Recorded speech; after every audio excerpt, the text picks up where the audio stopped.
Keir Starmer this year has made Kid Starver is what I call him. I call him Kid Starver. Yeah, because of what he's doing to the children of Gaza. So I call him Kid Starver. The Prime Führer. Minister Kid Starver. Yes. Starmer is the Führer of England. So-called Labour Party, which I thought was supposed to be left-leaning, right, has made it a terrorist act to support Palestine Action because he's not going to say it's because they're standing. I know the incident. Shall I describe the incident? Hold on. He's not going to say it's because they speak out against Israel. He's going to say it's because they painted some airplanes. Yes, and that's a terrorist act. They did damage to airplanes. I'm going to go to Ukraine real soon, and it can be punishable by up to 14 years in jail if you support them with placards, if you vocally help them and give them monetary assistance or have meetings. So far, he's arrested hundreds of people, and there are some people who have been in pretrial for how long? Almost a year, for actions that Palestine Action took even before they were made a terrorist organization. They're in pretrial detention. This looks a lot like Nazi fascistic behavior coming out of England. They always tend to turn their nose up on the U.S. and say it's so fascist, say Trump is so bad. But what we're seeing right now is that Britain is an extension of the British Empire. So that means that, no, it's an extension of the U.S. empire. Britain's empire has already set and sailed. It's gone into the sunset. It's an extension of America's empire, and therefore it's an extension of AIPAC. They're step in toe with the U.S. and Israel in this genocidal effort, and I'm very disappointed in England. Very disappointed in England and Great Britain. What are your thoughts, Kunle? You give us more of a background because you're a resident expert on Great Britain. Do you have chips and fish today? 20 years ago, Prime Minister Keir Starmer, just like me, was a barrister. And he was a human rights lawyer. And he defended a protest group that tried to set fire to military planes in a protest against the attacks on Iraq. And he successfully defended them, saying that they were protesting. These people were using fire to destroy military planes. So now, 20 years later, these protesters simply sprayed red paint to depict blood, that you have blood on your hands. Then you started seeing a series of claims that they were trying to pour paint into the petrol tank, as if a military plane has petrol tank like your car, which it does not. It's not easy to sabotage a military plane. You need expert military training to do that. Now, they've now been proscribed as a terror group. So they are on the same level as Al-Qaeda and ISIS. And anybody that says, stop genocide, we need Palestine action, will get arrested. You can get picked up at home. Your phones will be tapped, and you can be charged to court. And there are vicars, priests, Holocaust survivors, Jews, hundreds of them being picked up and arrested by the police for peacefully protesting and saying we support Palestine action. And because Palestine action on one occasion sprayed paint on some military planes to say you have blood on your hands. They have never been a violent protest group. So what has now gone on is that in England now, we've seen the largest, I think over 500 people were arrested in one day. And that is a record in Britain. They've never had so many arrests in one day. For any reason, you have to go back to 1960, and I do believe that that incident was violent. These are peaceful protesters. Some of them are 80, 90 years old. Some of them are blind. Some of them are blind, and these are white people. They are not. They're definitely not terrorists. They're sons of the soil. What Yoruba man would call Omo Ibale. They are sons of the soil, and they're being picked up and arrested on terror laws for peacefully protesting. That is an embarrassment as far as I'm concerned. But let me ask you this question. So, Kunle, how did Keir Starmer turn from being a human rights activist to being a Nazi? How did that happen? That's what I want to know. Keir Starmer is his name. I will not call him Keir Starmer. His name is Keir Starmer. You know, how did he turn like this? Is it through money and corruption, or was he never? Or is he just doing all of those things to get into? I'm serious. What do you think? What's your opinion on how he turned? There's organizations in England. You know, like how you have AIPAC in America. Yeah. So in England, you have Conservatives for Israel, and then you have Labour for Israel. And then there's a third lobby group. Now, the problem with England is with America is very simple. AIPAC is a foreign lobby, Retroist is a foreign lobby, and you've removed 99% of your problems. But the way that Britain works, it's not quite so easy. And it's not quite so easy. And Jeremy Corbyn, who was the previous Labour Prime Minister, was removed amidst claims of anti-Semitism. This was before October. Oh yeah, I remember Corbyn. Yeah. That ruined it ruined his political career. Yeah. Yes, and at the time it appeared like a really bad smear, like it was like trying to launch a program and all this kind of nonsense. Now the truth is coming out. Now Jeremy Corbyn, if he was to run for election, I do believe that there'll be a landslide. I do believe that at the next election round. Yeah, but I asked you a simple question. How did Starmer go bad? What caused him to go bad? Oh, how did Starmer go bad? Now Starmer went bad. Okay, yes. Now it was more of a revelation. We never really knew, but they had always been like that. The moment that you enter into British politics, like I said, we have Conservatives for Israel, Labour for Israel. You come in and you receive funding and assistance from these people, much in the same way as AIPAC does with their politicians. And once you're inside that, you can't get out. They've got you. I understand what you're saying. So the same type of thing will happen to Kool-Aid. The same type of thing is going to happen to Mamdani once he becomes entrenched in American politics. He will go from being a liberal, he'll go from being an activist to being a politician. Same thing with Obama. Once you become a politician and you start getting that money and you start getting the cars and stuff, and also they tell you that you'll be out or maybe even killed if you don't toe the line, you're finished. It's very, very difficult. Yeah. What are your thoughts, Saeed? Yeah.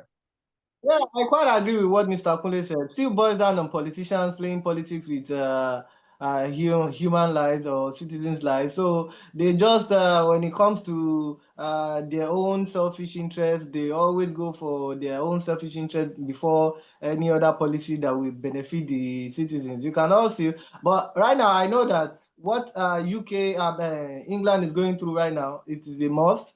Yeah, because that change is necessary. Because I read there is a protest coming up soon, like take back or make Britain great again or whatever they are trying to come Baga.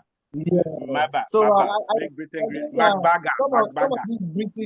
Some of the British citizens, the whites, I think they are calling for probably more they want to control more of their hands of government, or like now that we have so many immigrants now taking governorship posts and some, so they are clamoring for that. So, and if you reason it, it's quite I can't actually call England a Christian country anymore, because we have so many. Yeah, we have so many Muslims taking up so many posts which they can't allow in their own country. So on that, they don't want their country to remain anglicized. Yeah. I mean, since I was born, that is what I know Britain to be, like a Christian country, like where our Bible actually King James versions and stuff. So you will not be wondering, is that the same Britain now? So on that part, I quite agree with whoever citizens clamoring for that kind of change. So, and I think they have a ground to argue on that. And I think Ty, you're in favor of the citizens pushing for more ethnicity or to preserve the English way of life? Which one? Yeah. Preserve the English way of life, the Christianity part. There was something that was. Saeed is the number one. So I'm just saying that. Saeed is how right wing. I'm not arguing with you today, but you're a classic right wing. That's not a bad. I'm not insulting you. There was something that is very ignorant about Britain and the United Kingdom when it came to media and reporting. Yeah. And I used to. I think we would also agree that maybe in Nigeria the culture should remain the same too. You don't want outsiders to come and change it, right? Yeah. So I used to write off CNN as being biased. Not that deep rooted like that. We are from the onset. We are a divided nation. We have the north. Okay, what about Yoruba land? Let's just say Yoruba land at least. Yeah. Right now, people what you're saying now. Do you know that right now people are clamoring for Yorubaness, like they want a Yoruba country on its own? Yeah, maybe it's good. But anyway, let's not get off. That's a different subject. That needs an entire different show. Yeah, we'll talk about it. So we'll do that one tomorrow, later this week. But Kool-Aid, what were you going to say? Then we'll end. Yeah. Yeah, so I had before October 7th, one of the things I used to think was that, oh, Britain is more mature in terms of its independence of media than America because they have Ofcom that monitors the accuracy of their reporting and all of this nonsense. And then October 7th happened, and all the nonsense happened.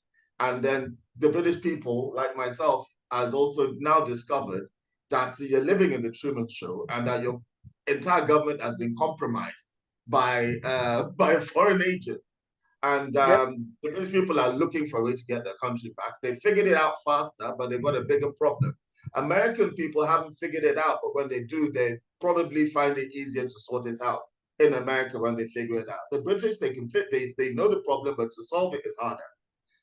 That's the difference. And also Britain's economy is based purely on colonialism, and now that they're no longer a colonial power, they have to depend on the U.S. fully to fund them.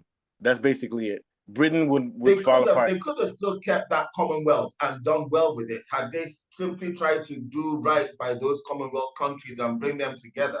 Then they could have continued to enjoy the Commonwealth of those countries, but they became too selfish. Well, no, you know why it is? Because I hate to say it, the British are also like the Americans.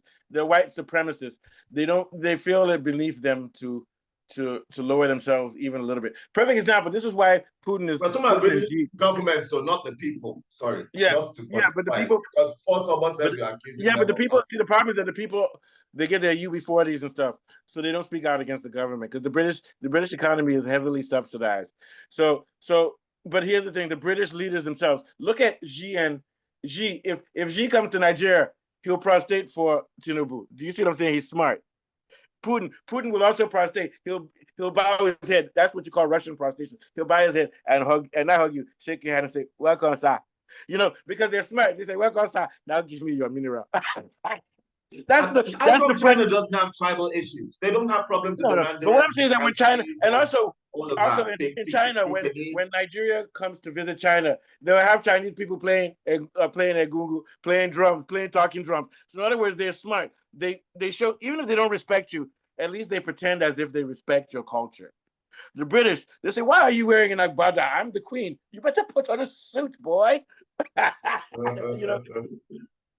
The point I'm making is that the British are not flexible. So the royal family, I think, is out of touch with the British people, and they are now a poor representative. I hate to say it, but the British people are also ignorant. They call black people darkies and gollywogs, so they're not too smart themselves. That was in the 80s, not really now. Not really now. Maybe in the 80s and the 70s, but they not seem really. To be more, in Britain, the British seem to be more docile than the French. They don't seem to protest as much. Isn't France in fire right now? France is going through fire now. They're rioting. They're always on fire in France. Yeah, but they had a protest for a whole year.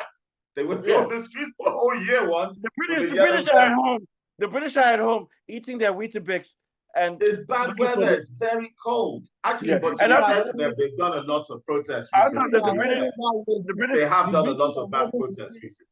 Kule, you didn't even let me finish my joke. They're at home eating their Weetabix and looking for their false teeth.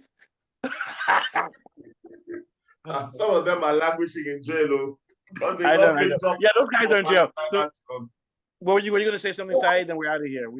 I can't believe Liverpool is draw. I think this is what some British citizens saw, that they are making them to clamor for. Okay, they don't want to be like what France is going through right now, because a lot of immigrants are part of the reason why France is burning right now, or like they're almost trying to Islamize France right now. It's the West. They are the ones causing the problem. I know. And then they complain that they are coming to That's a different argument for a different day. I agree with you, bro. Okay. All right. So, guys, we're going to end on this. It looks like Liverpool's going to draw. And can you imagine that the other team has 10 men on pitch, and Liverpool has 21 shots on goal, and they're still not. It's still a draw. This is crazy. I bet you they're not going to call for Arne Slot to be sacked. No, because they're still leading. As long as Liverpool is leading the table, they'll be fine. Anyway, so good show. Take us out, Kunle. We'll continue. This was a fun show. Good topic. Okay. Yeah, so it's been an interesting show on the machinations of the far right and the problems affecting England and America regarding Palestine and the Zionist mission. not the Jews. They are not the problem. And from myself, Mustafa, and Saeed, after a healthy discussion on some interesting topics, we bid you farewell, adieu. Don't forget to like and subscribe, and we shall see you on the next one. See you. And so quickly, so Saeed, you don't have to show up if you don't want to. Kool-Aid has to show up because he's a Man U fan. I'm doing Man U end of game at 8 o'clock. Are you gonna be able to make it Saturday? I'm not that. I would like to make fun of Mr. Kool-Aid. No, I will be available. So I'll see you guys then. Also, you guys, good work, man. You guys are helping me, man, because you've been very consistent. Good show. Thanks. All right, good show, guys.